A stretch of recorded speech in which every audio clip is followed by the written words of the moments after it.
Today I want to talk to you about how investors evaluate the video game industry. And I'm going to start with a reference to American baseball. And I'm guessing most of you, the people in this room, are familiar with the book Moneyball or have seen the movie. Any hands? Like everybody probably? Yes. To jog your memory, for those who may not remember, Billy Beane in the 2002 Oakland A's revolutionized baseball by challenging the way that the so-called experts evaluated players and team performance. He managed to infuriate most of baseball by hiring a statistician to manage his team roster, and he showed that most of baseball, and especially the talent scouts, were dead wrong in the metrics that they used to evaluate players.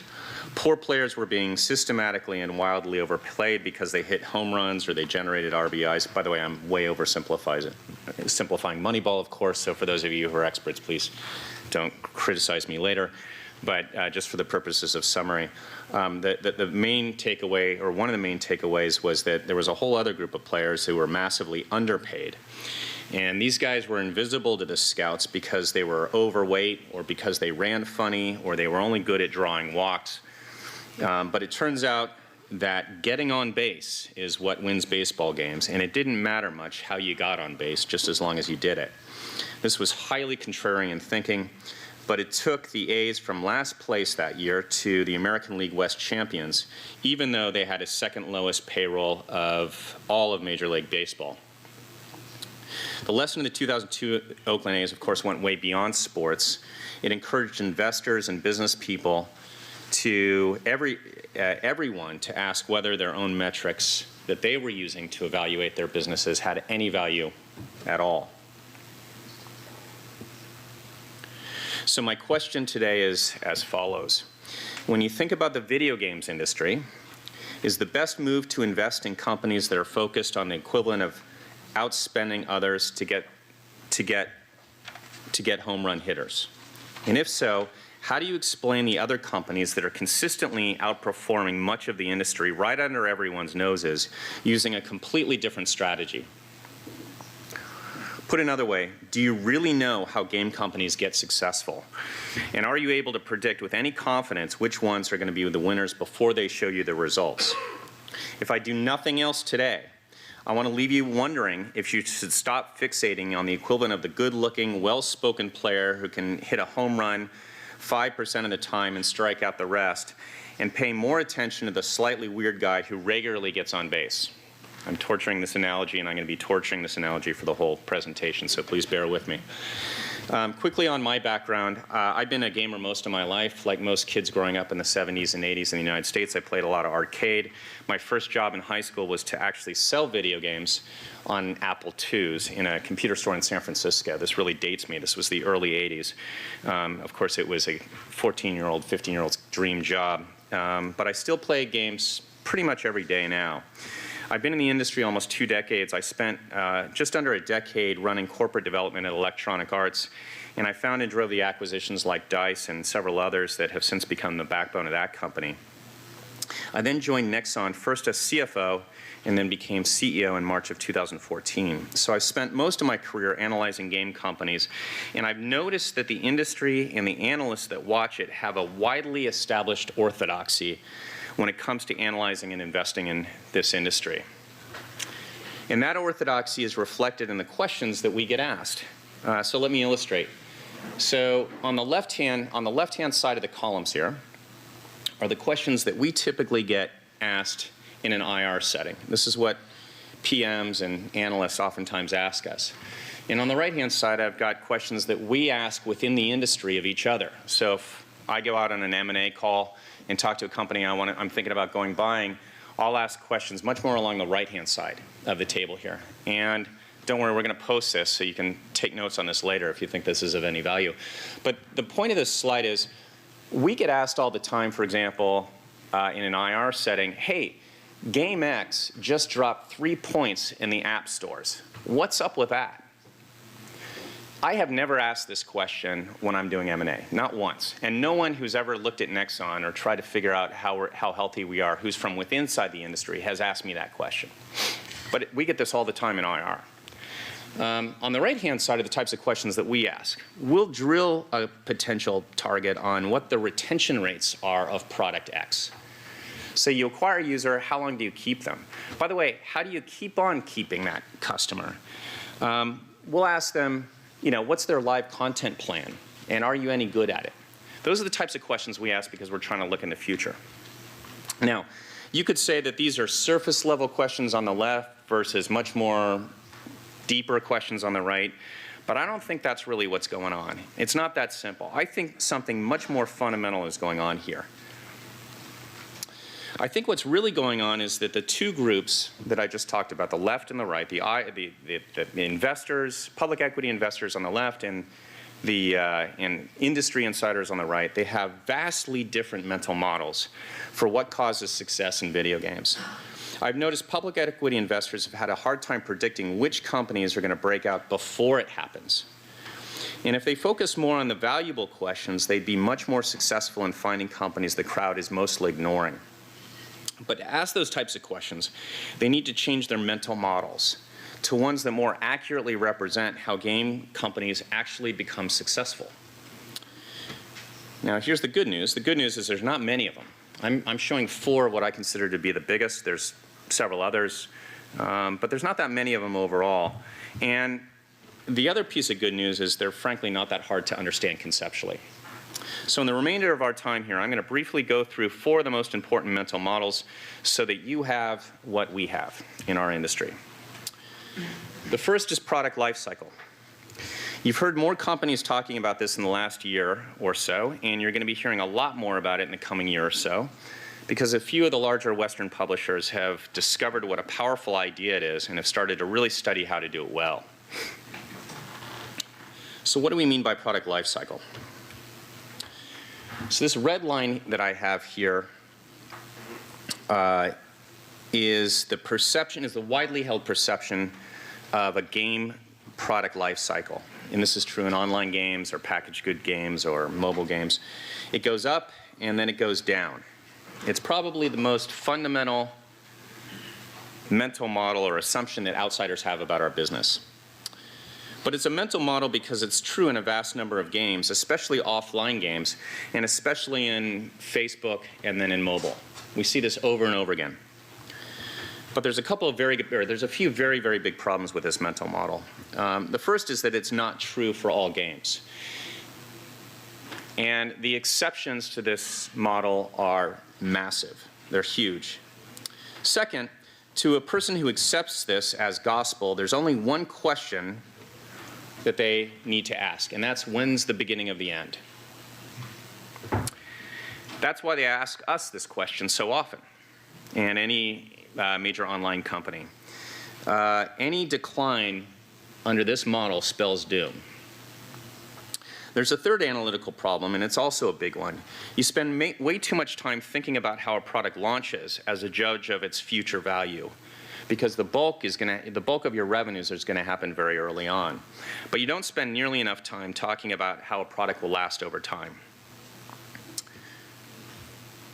Okay, so this is very typical in console and Facebook games and most mobile games.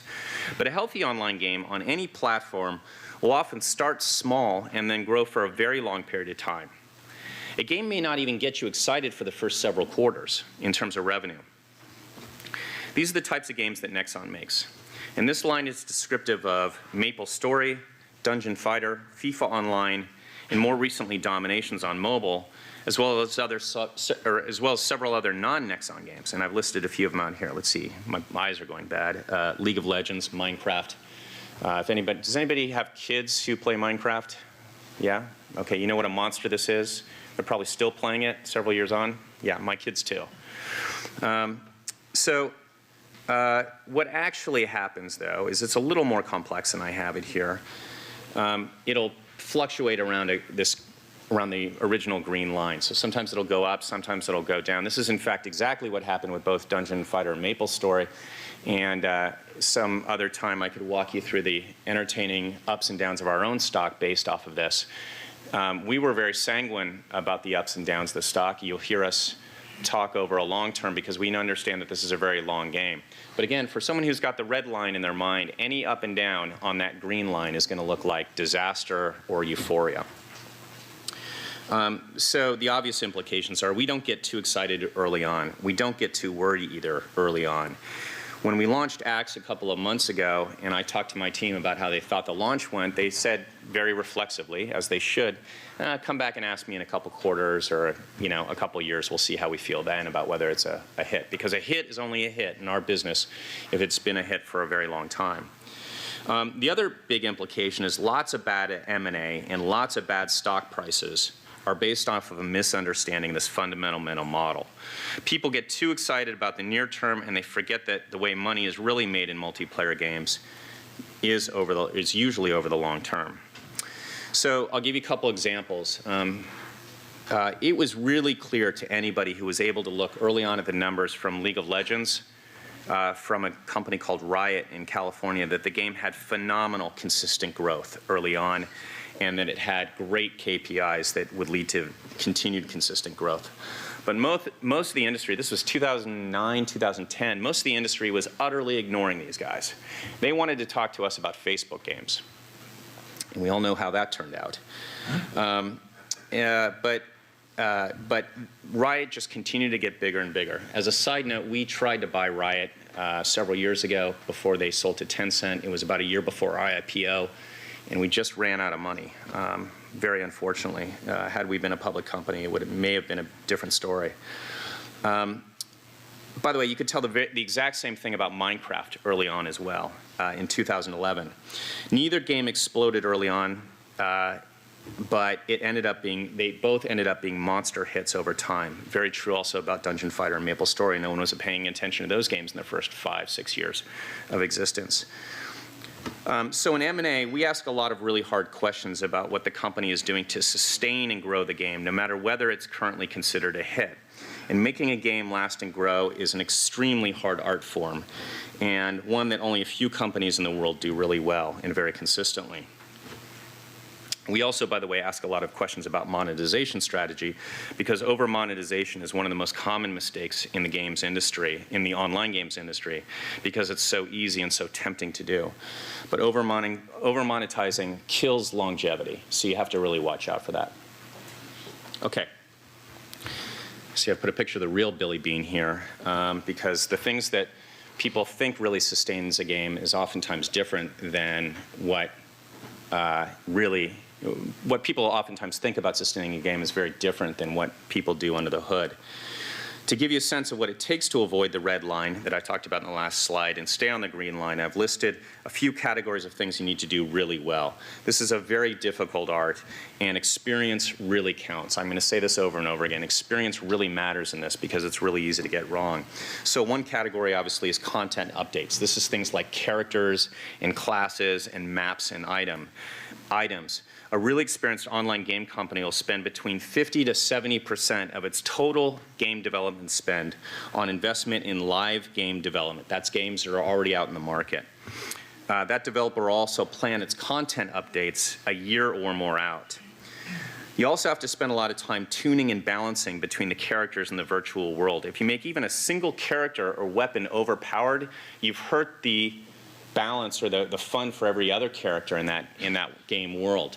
So that's a big problem, because when the balance gets messed up, gamers will leave your game. By the way, a lot of online games are actually very robust virtual economies. They have gold or some sort of other currency. You have to watch the total amount of currency. Some game makers hire and retain PhD level economists on their staffs because they have a gold standard and they have to make sure that they don't have in-game inflation. This is a real problem in some games. I kid you not, they really actually do that. A live game operator will often conduct events within a game that makes an experience fresh and fun. This is a very important part of what they do. I could spend hours talking about this part and we'd still just be getting started, but the key point is about knowing how to do this well comes from experience. And for the most part, the Korean game companies have led the world in this area since they've been doing it so much longer than anyone else, followed by the Chinese game companies. And there are serious benefits to experience. Okay, So let's dig a level deeper here when we talk about longevity. The topic of product life cycle leads immediately to a very important question. What actually is it that keeps a person or a gamer coming back to a game year after year? If you can figure that out, you can start to predict whether a game will do well long before its revenue is shown to everyone. And this is a very powerful idea for an investor. But to figure it out, you've got to know what a game really is. Now at Nexon, we look at a lot of game pitches, and one of the first things I look for is the gameplay or the mechanic that will make the game engage me. I'll take a quick coffee break for the translators. We're probably dying. But that's not what happens in a lot of our industry. Most game presentations look a lot like Hollywood pitches. They're very linear. They'll say, okay, we're going to make a game development process that's going to last 5 years. It's going to cost about $10 million. It'll have a pre-production process, a production process, and a post-production process. That's a linear approach to what is linear entertainment. In movies, the viewer has no involvement in the process of storytelling, only passively watching it once it's made. Same thing happens in novels, in listening to music. You sit back and you let the creator tell you a story or play you a piece of music. As an investor, you need to know that we're not making a movie here. We make interactive experiences that are designed to challenge the player and require that player to use their brain and make decisions and work with others. And those decisions oftentimes happen hundreds of times a minute. That's why we call it interactive entertainment. The more interactive it is, the cooler it is. And if you're not a video gamer, think about other games that you might play, like chess or Monopoly or tennis or golf. You know, when I was growing up, we played Capture the Flag at summer camp. That's the same type of thing. It's all part of the same thing. These are systems. They have rules. And within those rules, you are required to make decisions. And from those decisions and the interaction with the other players, the game emerges. You're creating your own story as a result of those decisions. Now, it turns out that there's a branch of psychology, which some of you may have heard of, called flow, where they study happiness in a wide variety of different people. You know, artists or professional tennis players or musicians or mountain climbers, factory workers, and even prisoners of war. And what they find is that in these incredibly diverse circumstances, people can lose themselves in what they're doing. They call it flow, and when people achieve this state of flow, they report that they are at their happiest. And the best game makers, the ones who make games that sustain over a very long period of time, know how to hack this concept of flow. And when they do it well, they make you happy. They literally make you happy. So you want to keep doing it for a very, very long time. Just as a mountain climber or a musician loves what they do, and they might do it their whole lives. Now, there's some core principles. A flow state usually has some key attributes that I've listed up here. And when these are present, you're going to naturally want to come back to the game over and over again. So things like meaningful work, clear goals, immediate feedback, oftentimes cooperation with other players, and then your challenge-tuned your ability. So here's how it works in a game. This is from one of our games, MapleStory 2, which we've just launched in China. And this is meaningful work. There's a whole backstory and a fiction, and that's where the meaningful work comes from. Sorry, I messed it up here. They're building a house here, so people can come over and visit their house. They want to make it look really cool. Now they've got clear goals. You can tell just by looking at it what the clear goal is. It's not to fall in the blocks that are falling off here. And then you get immediate feedback about whether you won or lost or what your score is or how you're doing relative to others. And then there's a big part of cooperation. People who play this together, gamers actually find that playing a game together, a lot of good game makers will almost force you to play a game together online because people love to cooperate when they're solving hard puzzles together. And so you can see these two people are doing that. Now they're taking on a boss battle here. And this is really important because it kind of demonstrates for you the idea of challenge tuned to your ability. If a game is too hard, you're not going to have fun. And if a game is too easy, you're not going to have fun. And this is a boss battle here at the end of the game. Now, it turns out that this concept of challenge tuned your ability is actually really, really important. to vastly oversimplify, we look at whether a game is tuned to be easy to learn and hard to master relative to its target audience. You know, they're throwing up challenges to users or setting up a system where a player challenges each other, or players challenge each other. And that challenge, and if the challenge a user gets are too hard, they're going to get frustrated and leave. So if your skill level is on the left-hand side here and the challenge is really high, that's the frustration zone. And if your skill level is really high and your challenge level is, and the challenge is not too hard, you're going to get bored and you're going to leave. But if you're in the middle there, that's the flow state. And that's why if you have ever played a video game, or you have kids that do, or you've seen someone do it, that's a really great state to be in. And game makers who do this well will keep you for a very long time. Now, what does all this have to do with investing? This means that you can look at a game early on, or you can talk to people and find out whether it's likely to do well or not long before it ends up in the financial reports of the game company. Even if you don't play a game, you can talk to people all along the leveling curve, from beginner to expert, and ask them whether they're having a good time or what their frustrations were. And if you don't know any gamers, you can go on a Twitch, or you do YouTube, or the forums, and you can read what people are saying about that. They'll tell you if they're frustrated and they're going to quit, or if they're having fun. So it's all right there. Games are actually very tangible once you know what a game really is, which is, by the way, a big misnomer. People say that, you know, it's a hits-driven business, which is usually a euphemism for I don't know where the hits come from. But you could look at Minecraft really on, and you could say, boy, this is something really special because I am in the zone, in the green zone, all the time. This also, by the way, again, leads to monetization. Oftentimes, if you require a user to spend a lot of money to advance, anyone that doesn't spend is going to find their challenge too hard after a while, and then they're going to leave the game. This is a dangerous trap, and has happened over and over again in our industry, particularly in the heyday of the Facebook games. Okay, so if you have a game that's tuned very well, it's often going to keep a user for a very long time. And that leads to our third mental model, which is about how you spend your money to acquire new users. And this mental model is called the retention bucket, sometimes called the retention funnel. So here's a question for you. When should you invest your marketing dollars to acquire a new user?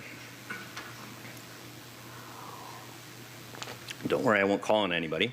The simple answer is only when you're going to retain that user for a very long time, meaning more than long enough to get your money back, net of all the costs of acquiring them and building and monetizing the actual game.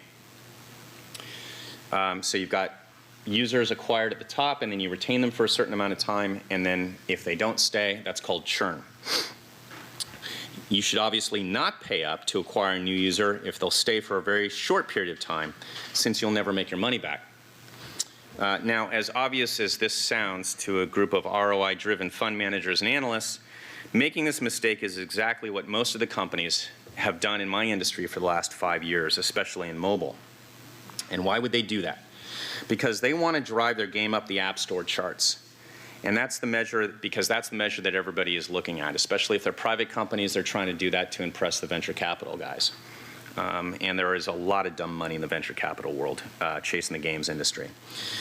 But putting money into a very leaky bucket isn't going to help you. Game companies live or die based off of retained users.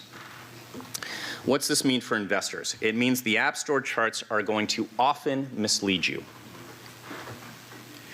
And yet, investors often ask me and my IR team about revenue growth of a new game, or they ask about the App Store rankings. These are very natural to understand questions because the data is easy to get. But these questions often lead the analysts into a completely false reading of the company's health. They can be gamed hugely, simply because you can spend marketing money to drive your revenue up. The company with rising revenues and a high ranking in the App Store might have a much less healthy business than the lower-ranked company that is retaining its users. So when we look at a company that's climbing the charts, we ask them a lot of really hard questions about retention. We'll ask things like, what's the average retention of a newly acquired user? Or what's the ECPI, that's the cost per install, versus the LTV, the lifetime value, the expected lifetime value of the customer? And by the way, how are you calculating LTV? Because that stat can be changed as well, or can be gamed. Have you been acquiring users outside the Apple or Google app stores? You know, they'll often feature games, and games will rocket up. And by the way, once that featuring was over, how did that game do? And were you able to retain those users? Okay, so now let's talk about development of new games. This is the fourth and final one. The question is, how do you analyze new games that a company is bringing to market to determine if they're going to do well in the future? Now let's play a little game here. Who here would consider themselves a reasonably hardcore gamer sometime in the last 5 years? Maybe play a console game or a PC game? Anyone? Let me ask you a question. What's your favorite game of all time? Legend of Zelda. Okay. Good answer. There's no bad answers. Anybody else? Okay. Yes. Yes. Crusader Kings 2. Crusader Kings 2. That's a great game. I love that game. Okay. Anybody else? No gamers here? Anybody have kids who are playing games? Okay. I think I saw Minecraft over here, right? Okay. So we'll leave it at that. Let's chart these. I'm going to put them on a graph here, and we're going to show fun and different. Now, anybody who plays games or looks at any art is going to have a big debate over what the definition of fun is. We debate this constantly within Nexon and with the industry, but I'm going to paper over that since we could write a PhD thesis on what fun really means. But let's just say Crusader Kings, for example, once you learn how to play it, which kind of takes a PhD, so I'm impressed with your intelligence, it's actually a really fun game when you get into it. You play a person sometime in the 1400s, the 1300s, kind of medieval times, and you can marry your daughters off to another duchy so that you can form an alliance, and then of course you have to knock off the king of that alliance and all that sort of stuff. It's a really, really fun game. I find it very fun. Minecraft I find very fun. I'm not going to describe why I find it fun. It's just a really neat game. So we'll talk about fun. The other thing that all those games have in common is when they came out, they were unlike anything that appeared on the market at that time. They were highly differentiated from what else came out. So if you just put it on a graph here, all the games that we just mentioned, those 3 games, are going to be a combination of really fun and very different. They're going to be in the upper right-hand corner. And it turns out, if you look at the biggest hits the last 20 years, these are the big sustainable hits, not the flashes in the pan, the ones that really stuck around for a long time. Guess what? They're all a big combination of really fun and really different.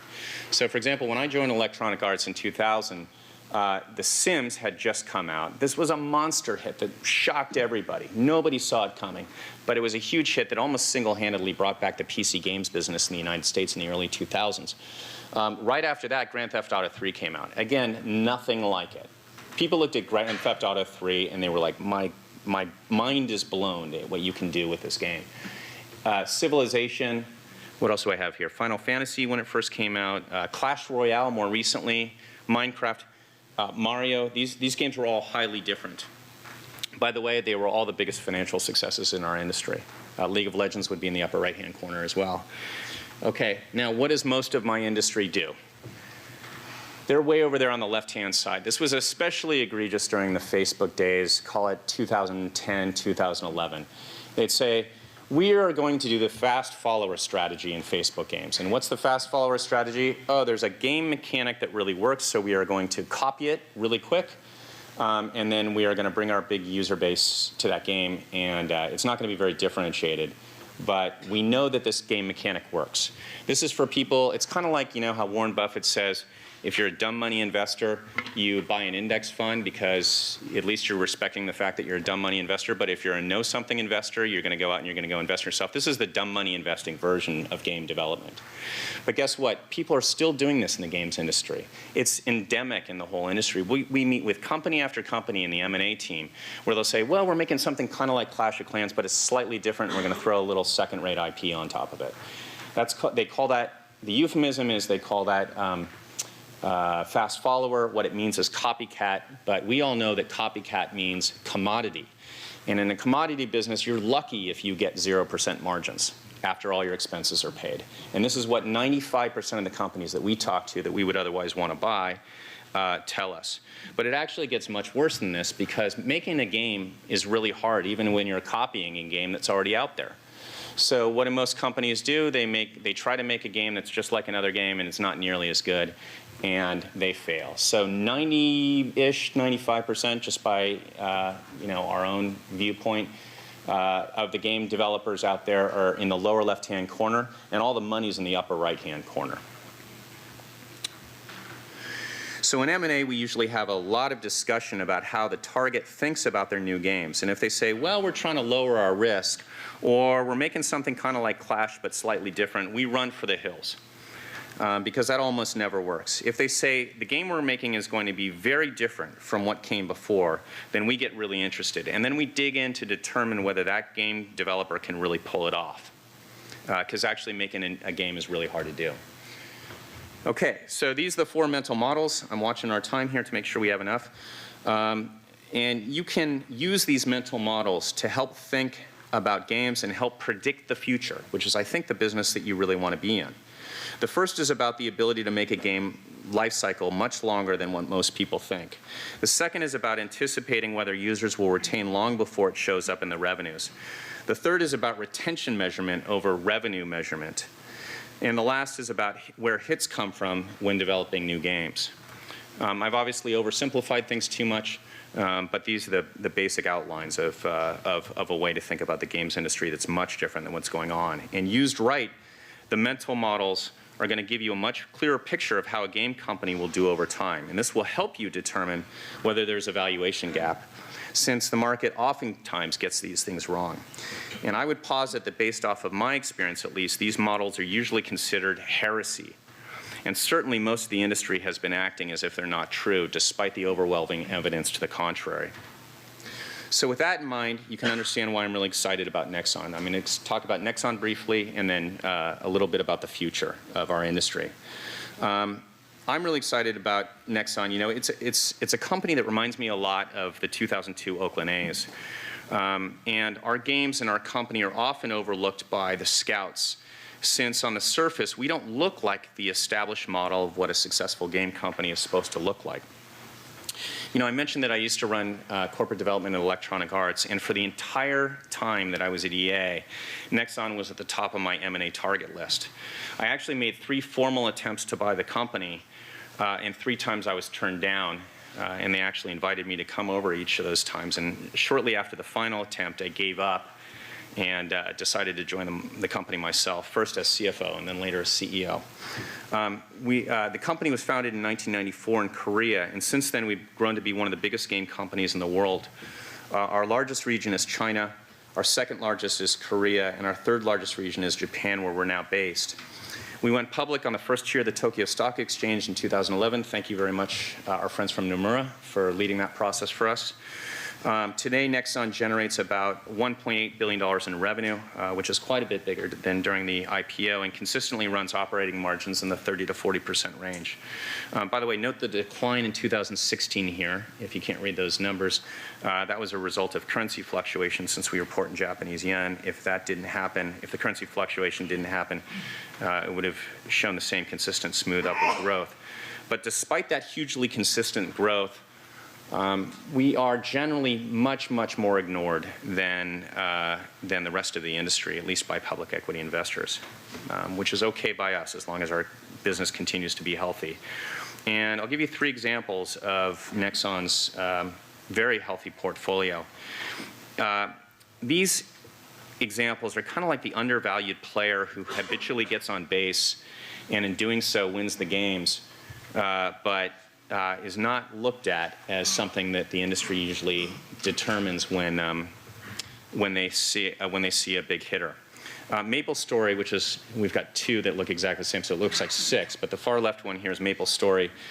It's 13 years old, and during the IPO, the #1 question I got, as my friends from Nomura will remember, the #1 question I got as CFO was, gee, Maple Story and Dungeon Fighter are really old. When do they start going down? Today, Maple Story is bigger than it was 5 years ago by a reasonably substantial margin. Dungeon Fighter is even more interesting. They asked the same question about Dungeon Fighter. Today, I'm happy to report Dungeon Fighter is well over 2 times as big as it was 5.5 years ago when we did the IPO. That's over $9 billion life to date at this point. This slide is actually a couple quarters old. We need to update these numbers. But to put $9 billion in gross revenues in perspective, anybody want to take a guess about what the biggest movie franchise box office is of all time? Star Wars. Star Wars, correct. How big do you think it is? Box office. It's a bit less than 9 billion. Good guess, it's actually 7.6. So we're $1 billion bigger and a quarter as old. That's a 40-year-old franchise, life to date. Now, we're not counting merchandising where they print cash and things like that, but just apples to apples. Gives you a sense about how big Dungeon Fighter is. Dominations was launched 2 years ago and has done well over 100 million in revenue. I think it's up to a little over 150 or so now. And it's showing the same kind of stability that we see in our more mature franchises. So we like that game a lot. By the way, it's on mobile. So we see why we think the concept of longevity is so powerful. Our business is actually much closer to a software as a service model, a SaaS model, than it is to what people consider the traditional video games business. And that feeds, of course, our development and risk-taking in new games. Durango, which we're going to be launching in 2018, is an example of this. We generate a lot of cash flow. And we want to use that cash flow to take creative risks in games because, in fact, in game making, there is no template for how to make a game. And anybody, by the way, who tells you that there's a template and they figured out the secret key to make money in the games industry in developing hits, you might want to double-click on that one. So what we try to do is do games that are fun and different and then keep our players, ourselves first, and then our players engaged. Durango is a massively multiplayer online game with a lot of crafting and a lot of harvesting and battling dinosaurs, as you can see here. There's nothing like it on mobile. And we're going to be launching that in 2018, as I said. And just as in game development, we work hard to think very differently in M&A as well. We get a lot of questions about M&A. We've been relatively quiet over the last couple years. But 2 weeks ago, we announced our acquisition of Pixelberry Studios. Now, Pixelberry is the leader in what they call interactive fiction on mobile devices. Their flagship title is called Choices, which they developed in Northern California. It presents a player with an interactive story that develops according to decisions the user makes, and interactive dialogue as the story goes on. It's the top app in this category, even though it doesn't rely on any sort of celebrity or brand integration. What we saw in Pixelberry is the same type of thing. You know, we think about it, again, as the same way that maybe the 2002 Oakland A's saw a hitter who always gets on base and therefore wins games, even though that hitter doesn't hit home runs. The company was largely overlooked in our industry because it defied the image of what a hit is supposed to look like. It's not a massively multiplayer first-person shooter lined up to do battle with Call of Duty this fall and Christmas time. Actually, there's 5 of those games, AAA first-person shooters, leading into the Christmas time between August and Christmas. They don't appeal to boys and young men who make up a majority of the game audience in the West. Pixelberry is actually very unique. It's massively appealing to a massively appealing demographic, which is young women. Now, will Pixelberry be a huge hit for us? Come back and ask me in 2 to 5 years. But there's a couple of things that give me confidence. First, we have a catalog of massive hits that have been sustained not just for months or even years, but actually over a decade.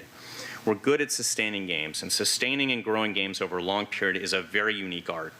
More importantly, the recurring profit generated by those games allows us to make some big bets and take chances. Second, Nexon, we think that a more Moneyball approach can teach us something about succeeding in the games industry. We enjoy branching out from the red oceans, and when we can defy the industry orthodoxy. This is the nature of Moneyball, and by the way, it's also the nature of innovation and the nature of creativity, and we're in the creative/innovation business. Pixelberry was on a potential several potential acquirers' radar screens, but they decided to go with Nexon because we have a deeply shared vision for the future of interactive entertainment. So let me spend the last couple slides just talking about the future, because we get asked about this a lot. You know, when you're thinking about VR and esports and where the PC platform is going and where mobile is, you have to actually project out a few years. But to answer these questions, let's just double-click one more time on what a game really is. Our vision is that deep multiplayer games, which are the kinds that mostly game nerds play today, are going to become an integral extension of people's lives. A kind of a fictional second reality that exists alongside your primary reality. And like your primary reality, that your daily life, each player helps shape that world, and it can and it should carry on for years or decades because it's so interesting. And like your primary reality, it has a social context and a political context and an economy, an active economy that's equally compelling, if not more so, than your daily reality, than your primary reality. Now, for a long time, only a relatively small group of game nerds and science fiction buffs saw this as really possible, as something that could be widely applicable. And games was considered sort of a sideshow in the consumer media business. I'm glad somebody got this joke. The hardware actually didn't help. You know, capable, massively connected game machines were relegated to bulky PCs or consoles in the living room. And mobile devices, until very recently, could only handle very casual single-player games. But we believe that immersive online games can be brought to a much wider audience. And those of us who love deep multiplayer games see how fun this form of entertainment can be, and the fact that it can be that the addressable market is much, much larger than it currently is today. We've seen this future in places like Korea, where pretty much everyone, even those who are not in the games business, young and old, male and female, regularly play hardcore games. One piece of the puzzle to expanding the market is about decisions by game makers. We're constantly focused on sort of the nerd set, but we can choose to target a much broader audience than just game nerds. Addressing a wider market is something that actually Nintendo has been doing brilliantly for a long time, and few other companies think about it quite the way that they do. But they've been doing that primarily in offline. And we're an online company. We're an online multiplayer company. As I mentioned before, this is actually one of the reasons of why we bought Pixelberry. But there's a second thing that's going to make this expand, and technology will provide us a much more robust creative palette. And I'm going to go quickly through this, although this is a very interesting topic. There's kind of three categories for these technologies that we think are really going to supercharge our business in the next 5 years. First, just straight up computing power advances. This is Moore's law at work.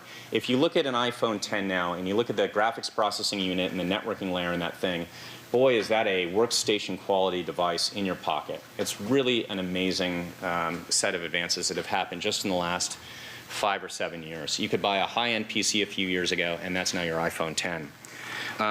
Second category is what are oftentimes considered much more mundane technologies, but they're actually very interesting. So voice technology allows you to talk to your game. Nobody's currently doing this, but it's pretty interesting when you think about the ability to, with quality voice recognition, what that means for making a game that you can interact with by voice. Second, Bluetooth, widely overlooked, is going to allow you to share, to project your game and share a game onto a large TV just as you walk past it, rather than having to boot up a specialized console. Your mobile device is so powerful now, it's essentially a PC. You put it right in front of your monitor and your keyboard and mouse, or in front of your TV, it immediately lights up, and then you can use that as your gaming device. That will happen. Bluetooth needs to advance a little bit more to make the latency lower than it currently is to make it an effective gaming device, but it's coming. We think that Samsung and Qualcomm are both actively working on this.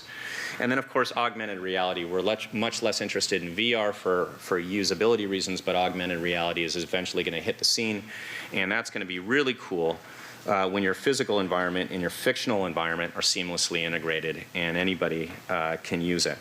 And then finally, the final category is machine learning. And again, we could spend a day talking about what machine learning is going to do, but just to give you a quick preview, among many other uses, it means that your games can automatically tune itself to your individual capabilities so that you're always challenged enough not to be bored, but not too challenged to be frustrated, and do that in a way that doesn't mess up the playability for everybody else in the online game. These technologies are moving very fast, and they have the power to make online games much more immersive within a game, much deeper, and make you play longer, but then also bring them to a much, much broader audience.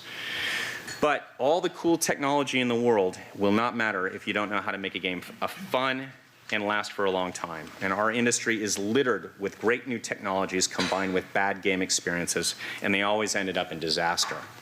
But Nexon is in a unique position because we have decades of hard-won experience on how to keep a user once we've acquired them. So the new technologies give us a much broader funnel to find users and more tools to keep those users over time. So live operations is more important than ever. So let's return to the questions I mentioned at the top of the presentation. As you analyze game companies in the coming months and years, the kinds of questions that are going to enable you to determine whether a company has a bright future or not are the ones that reflect how game companies actually get successful.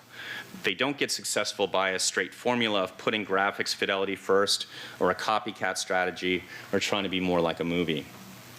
They get successful by putting out games that are differentiated and engaging enough to find an audience at a reasonable price of acquisition, and then keeping that audience for a very long time. And I would suggest that those types of questions would have led you to Blizzard, Minecraft, Supercell, Tencent, Riot, Valve, way ahead of other investors. These were some of the best performers in the last 10 years. By the way, they also would have helped you avoid a bunch of mistakes that happen in our industry.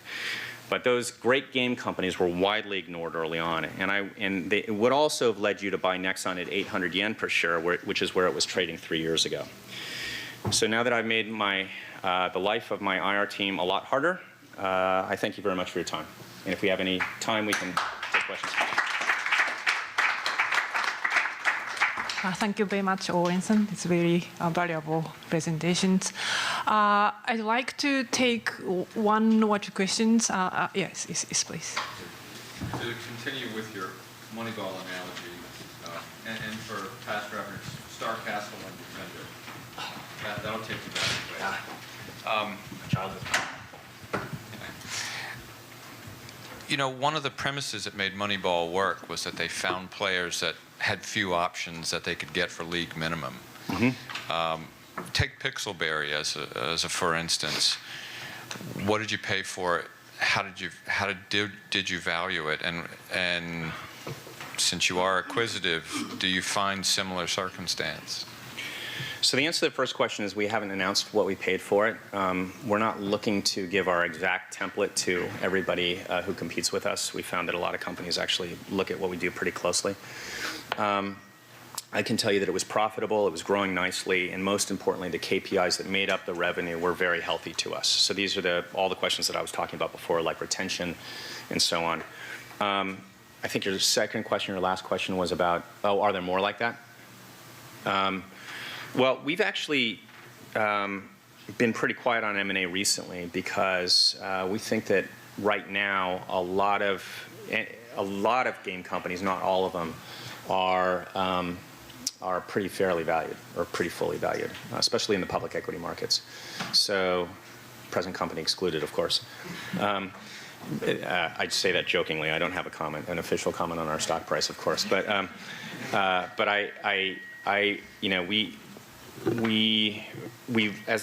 kind of one of those things, like I said, we look at 100 deals, we find maybe 5 that we're going to really look at hard. And then we're going to look at the KPIs really, really closely. And then we're going to talk to the team about whether the KPIs were luck, meaning like, was your retention rate just luck, or what are you doing something really cool here?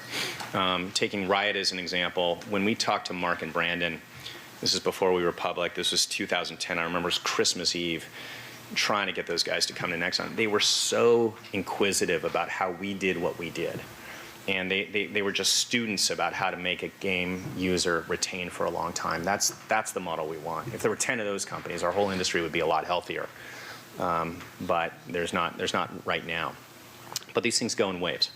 And so we look at a lot of stuff, and we keep cash around for the reason of being able to move very quickly, because these types of opportunities tend to come very quickly, as they did in Pixelberry. And we've got to move very quickly in order to go get them. Yes? Can I ask you about your own game development versus acquisitions, and Sure. What's an appropriate number to spend? And if you look at your success rate of games initiated versus games that become successful, what's the, you talked about the value of experience.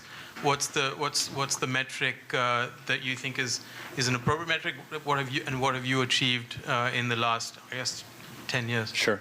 So It's a very, very good question, and there's really two ways to take it. One is a top-down answer to your question, one is a bottoms-up answer to your question. Since we're short on time, I'm going to just take the bottoms-up answer to your question. Look, a game CEO who says, we're going to make games in this genre, in this genre, in this genre, and then I'm going to force us to do it this way, that almost always ends up in disaster. As a matter of fact, I can't think of a single example where that works. Where game development goes well is there's someone who has a great deal of passion about the kind of game they want to make, you know, the next Sid Meier or someone like that. And then they say, or the next Jake Song, and they say, I'm going to make this game, and then you watch it, and then you watch people around the office play, and that'll bubble up into something that's pretty interesting. I don't really track statistics on this because it's a creative process. We have to constantly look over it. So the best analogy that I can think of is Pixar. Now, in the way that they go about making movies. Now, Pixar is batting basically 1,000, so maybe that's not a very fair one. We're definitely not batting 1,000, and nor is anybody else in the games industry. But if you're gonna come up with ideas, you know, part of it is your definition. They'll have a lot of scripts that they throw out. They'll do some tests with shorts and things like that to see if they can blow it out into a movie. They'll test new directors based off of how they direct shorts. We do a very similar process where we test new, young game developers to see if it comes up. Durango is an example of a game that was developed internally. It started off as a very small project, sort of an experiment, and then everybody in the lunchroom just loved playing it. So we built it out and did a progressive set of development. Okay, thank you. And sorry, it's time to end this session. Sorry to take so long. Thank you very much all for this attendance. Thank you.